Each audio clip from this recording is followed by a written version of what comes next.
All right, everyone, welcome back to the Business Blast podcast. I have Rob Swatton on today. He's a jack of all trades and a master of none. I'm excited to have him on, and we'll dive right in. So the first question I have for you, Rob, is what's your best piece of business advice? I think my best piece of business advice is effectively to promise the impossible and then deliver on it. So it's a dangerous theory, potentially, but I think you have to put yourself in a position where you stand to lose something in order to gain something. And what's the number one thing you do to increase your productivity?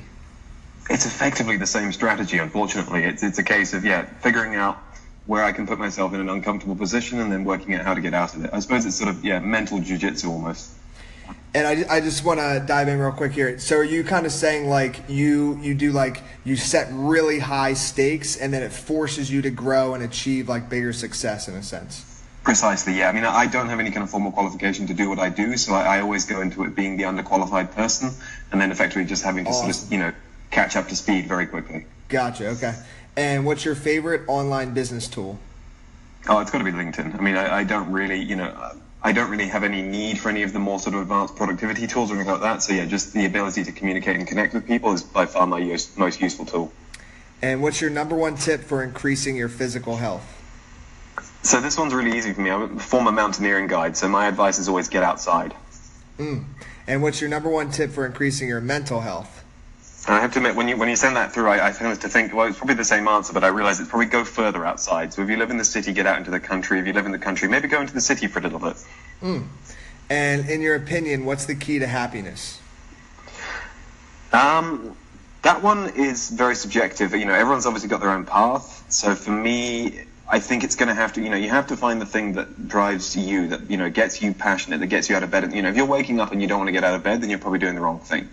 If you're waking up, unless I suppose you're a bed tester, so it's basically do the thing that you want to do the most and then just do more of it.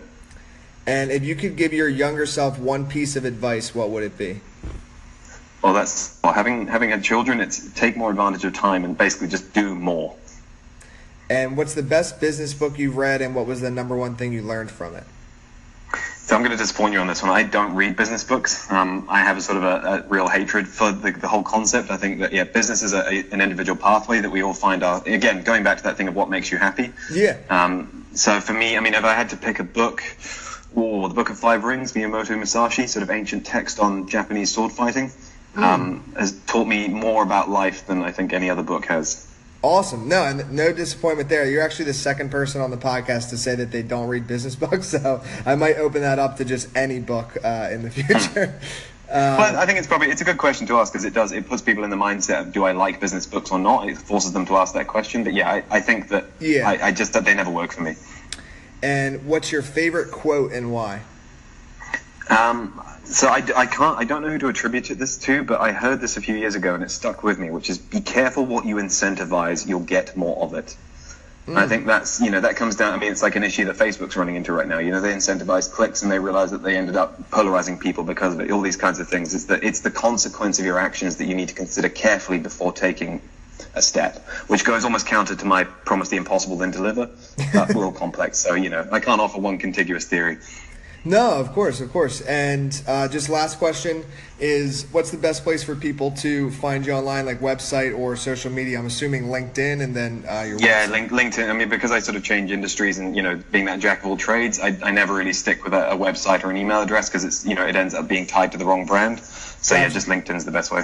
Perfect. Well, thanks for hopping on, man. I really appreciate you coming on and all your answers. And we did it in record time, about 4 minutes. So I appreciate it. No, it's been fun. I will talk to you soon, Rob. Thanks. The podcast you just heard was made using Anchor. Ever thought about making your own podcast? Anchor makes it really easy for anyone to get started. It's a one-stop shop for recording, hosting, and distributing podcasts. Best of all, it's 100% free. Sign up now at anchor.fm/new. That's anchor.fm/new to get started.